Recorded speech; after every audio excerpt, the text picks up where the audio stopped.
Hello. So you've all met Aussie Adam before at this point, but we have a very special guest. He's the character that got us into all this mess.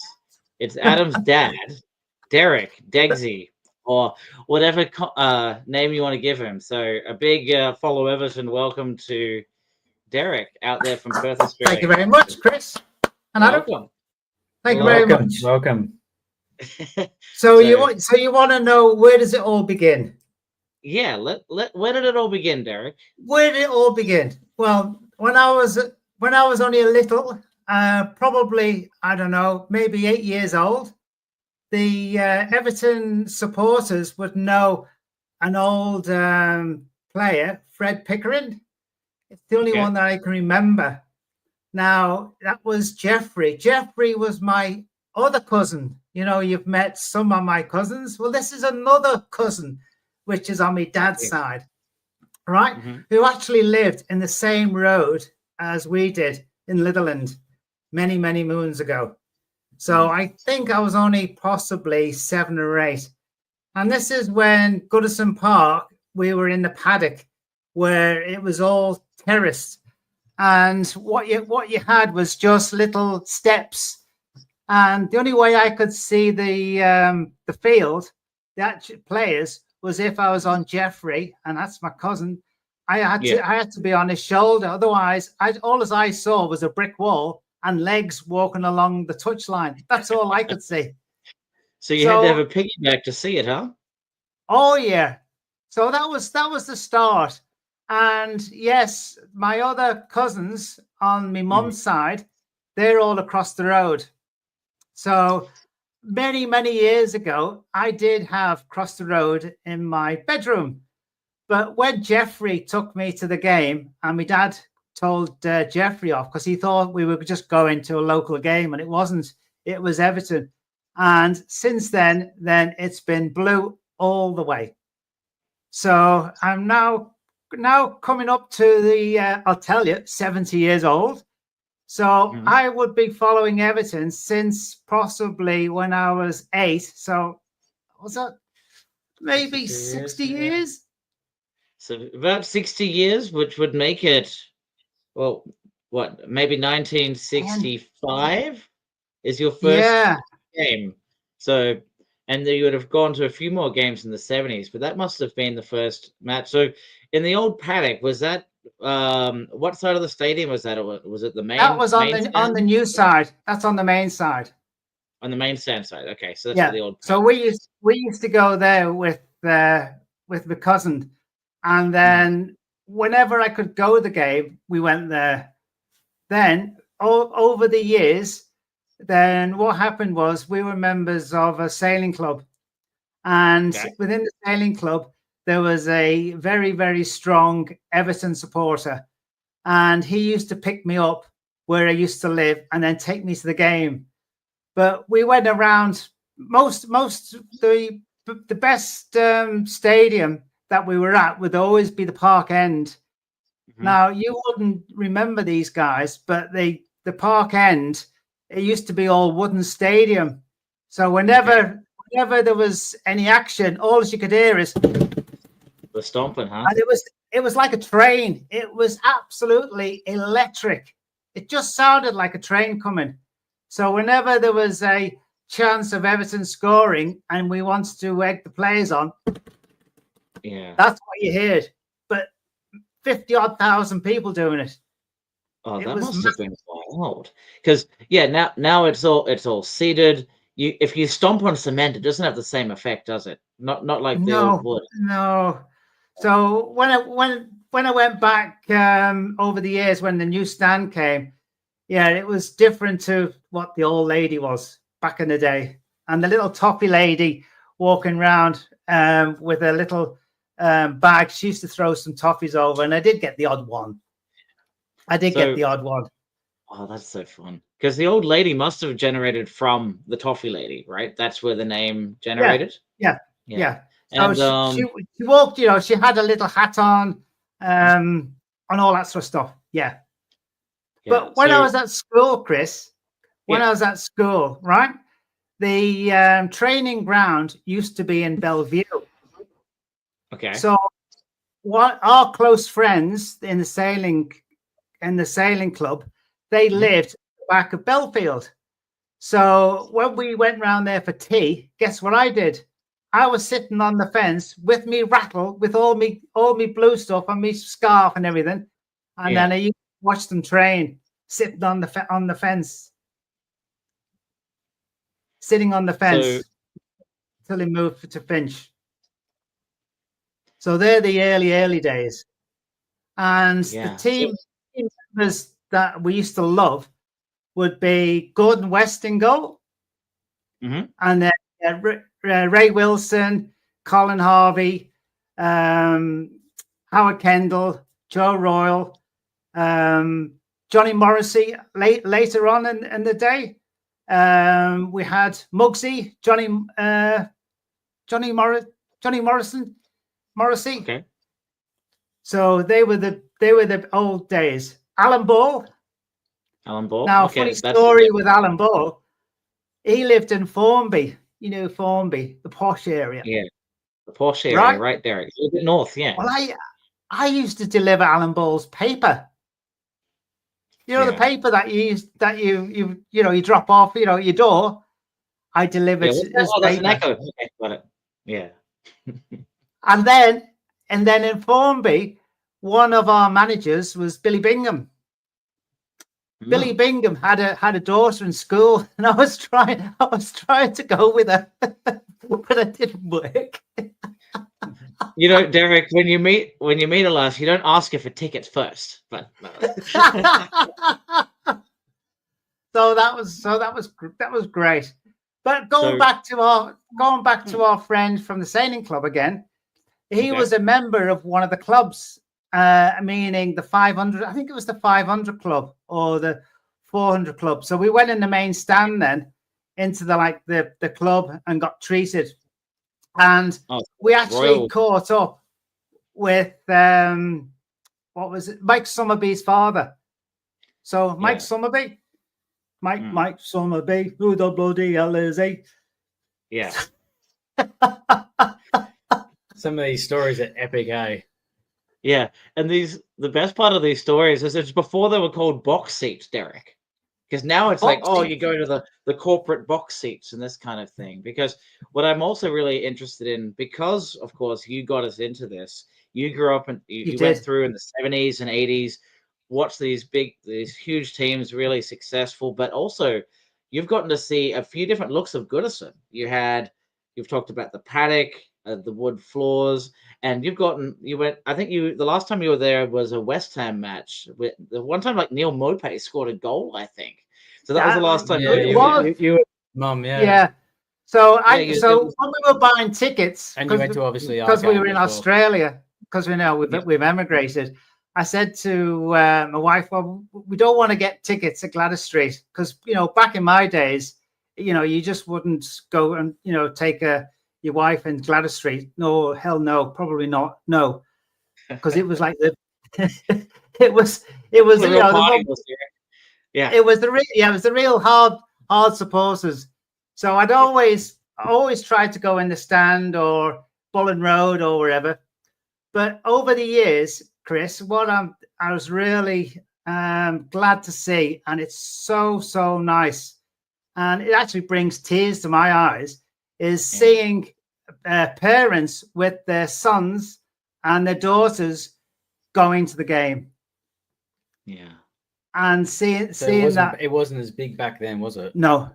So it's over the years, by the sounds of it, from what Dad's saying and from what we've experienced as well. Like it's when we went to the game with him, Chris, that was there was quite a family sort of affair and ordeal. But back when he sort of got into it, it was not as much family orientated in terms of spectator views and whatnot, and people actually in the stadium watching from afar. Like it was more just more hooligans, probably is the way to put it.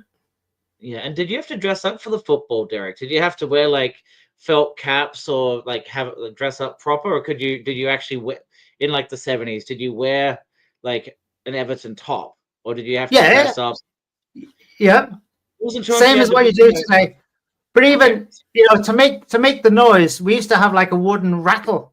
So this wooden rattle, it's like a plank of wood, and when you spin it, it goes click, click, click, click. Well, we all used to have those. All used to have them. But when you're in the paddock, when there's no seats, then whenever somebody was going to score or whatever, everybody went forwards closest to the pitch, and then whatever happened next, then you all bounce back again. So that's the way. Oh, right, let's go, and then you go back again. Yeah. So some things that, of course, from Adam and I in the recent years that we notice, of course, like on the entrance, you'll have the siren and then Z cars. How long has Z cars been kind of part of the tradition at Goodison? Well, all my time. Okay, so it's been there for a long time. Because we just accept certain things as normal. We hear the grand old team. We don't know any older sort of stories about it. So the grand old team, I think that was a bit newer. I don't think it was more that one. Yeah, Spirit of the Blues seems a little too more modern as well. But I'm thinking Z cars and the siren for the introduction must have been you growing up as well. So that's been that part of the tunnel experience, and the entrance to know the players are coming on has been part of your childhood as well. Because what I'm also kind of getting at here is you've talked about the feeling and the kind of rough and tumble, but the intensity of Goodison, and now it's still there. But now you've got a more of a family element. Some children can go to the match now. It feels a little bit safer, but we're also keeping some of those traditions alive. You've got the music is going to be similar, and for you, now we're going to this new stadium. Do you want to keep? What do you want to keep from all your memories? How do you want Bramley Moore to represent the past, or do you want to move to a really new feeling when we go to Bramley Moore? I would say, because of how Everton have played over the last, we'll say, 15 years. Okay. I can't think of how many trophies we've won. You're with stats, you probably know. Well, 0. So on my days, it was really good. We were doing European, and all that sort of stuff, getting the trophies, FA Cups, the whole stuff. Whereas now it's not. So I think it'll be nice now to just let's move forward, because we've struggled over the last 3 years trying to stay up. That Everton wasn't like that back in my days. Yeah, some worst case scenario, we were middle of the road, middle field, and then high above the seconds and the thirds. So whenever the season started, we'd be first. So wouldn't be nice just to see it back again. And they've obviously been in the Premier League for such a long time as well. Everton, when was the last year they got relegated? Well, not in the Premier League era, but it's interesting you bringing this up, Derek, because I think that's a lot of people were holding on to the nostalgia, but a lot of people are excited for change. And I suppose you appreciate the past, but you being a historical Blue for all this time are actually quite happy to move to a new modern stadium. You've got some history saved, but you're not too worried about losing the feeling of the club by moving away from Goodison Park. No, because it's this. See the colour? It's blue. Yeah. All right, and that's going to go everywhere. It's even come to Australia. Yeah, and that's the spirit, I guess. So that's what he's saying. No matter where we go, we're going to try and make Bramley Moore our home by doing some traditional things, Z cars, all that sort of stuff, and then the fans of the shirts will still be there. Like it's something that I think Evertonians will actually, it's the undertaking of like how we're going to transform that new stadium into a home and where we can, all go to and have a good time, I guess. Yeah, no, that's great. And so the other thing, of course, it's next Sunday, 12 o'clock kickoff. It's going to be there's going to be quite an event, and of course we can't be there. But we know we're hearing some things. I'm sure we have the coach welcome. there's going to be some kind of music performance, and you're going to be able to stay on the concourse for a little bit longer. But what do you want to see from that final day, either from the club to the fans, or just how the Everton fandom in the city of Liverpool celebrate Everton's final day at Goodison? Is there anything in particular you want to see on Sunday? Win. I like it. 3 points. So I think now, joking apart, that's probably a bonus, but it's nice to everybody just to appreciate that. It's been a long journey. Goodison Park was one of the best stadiums back in the days. So yeah, we have to then say, yes, I've got all the memories. I've told you some of my memories. So yeah, I've got my memories. You guys, when you first came over for the first game, we watched Sunderland. You remember the score? 7-1. Yeah, and our Timmy scored. Yeah. And that was the day that we'd courtesy of my cousin organized all the proper professional photos that I've still got. They're all memories. I've still got all those photos. Having me arms around Arteta and Timmy. Yeah, that photo. That is good. We have a photo of that framed with my Socceroos jersey from that time. Those memories don't go away. And honestly, Derek, it's amazing how you getting Adam into it, but eventually you got me into this too. And now it's come full circle and we're all here together on a show. And I guess a big thank you for drudging us through this mess for the last 15 years of love and commitment. Well, even when we went to Finch Farm with Matthew, then we caught up with Graham Sharp and Duncan Ferguson. So we had our shirts signed by Duncan Ferguson. Yeah, and a bit emotional. And this is you're right, Chris. Yeah. So when we were at Finch Farm, we couldn't see the first team training, but we actually saw a cousin's team play, which were young kids. I think they were 12, 13. We were like watching mini professionals. We were standing there for the half the game because we had to go and see my mum in hospital.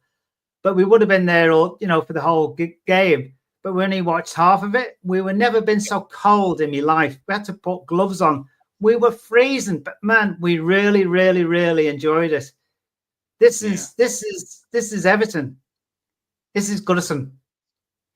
Yeah, and soon it'll be Bramley Moor Dock. And those feelings we're going to get in Bramley Moor. Like, I don't know about. Hey mate, can I look after your car for a tenner or a five or whatever? Well, yeah, I guess we'll find out what the new experience will be like. It may not be. Maybe you'll have new people to take care of your protection of the vehicles. Well, I don't know where you're going to park around there. I'm not sure. Transport's a bit of an issue there. Yeah, that sounds like a whole mess. I believe the test run was the trains are only going every 15 minutes. They need to have something that operates here in Perth. When you go to the Optus Stadium, like the trains, it's not a problem. You can get how many in Optus Stadium on that train? Like 50. Oh, I mean, isn't it like a capacity of 50,000? So it's probably it's more than that. I haven't been. How big is Optus Stadium here in Perth? Optus is about 50, 60, I think, maybe a little bit more. I think there was a train like every 2 or 3 minutes. But yeah, there's frequent trains and they're right outside the stadium, so it's literally right outside the stadium. You can walk so close to it. So that's what. But yeah, maybe we get sort of a ferry or something that can, ship people across from side to side. That might work a little bit better. But we were doing that today, weren't we? Yeah. We went fishing today, so we're rocking. We're still rocking. So we're still rocking now. Yeah. You know when you say Goodison rocks, well, we were rocking today. Yeah. But yeah, I think what we'll probably expect is there might be some rough edges on testing the new stadium out on the logistics in the city. and especially with the Friedkins on board and knowing the media reaction to anything negative about Everton, they'll react and get a resolution if it isn't done immediately. So I'm sure it'll be a fantastic opportunity. It sounds like Adam will get to go next year, and I'm really excited to see that new stadium, see the bricks. This year, yeah. Sorry, I was thinking next season, but yeah, this year. Yeah, next so season. Be fantastic. But yeah, I think we'll close it off here, Derek. And it will. Okay. Is there anything else you'd like to say before leaving, or before we wrap up, or? No, I'd like to thank you for inviting me, Chris. Much appreciated. Oh yeah, for sure. And thank you for all of your commitment and getting us into this into Everton. It's made a huge impact on our lives. So thank you for Derek, and welcome to the channel for a nice visit, and hopefully we get a win. I'm a cousin Jeffrey, Jeffrey, because he got me into it. Thank you, Jeffrey. Thank you, Jeffrey. All right. Well, everyone, thank you, and up the toffees. Up the top.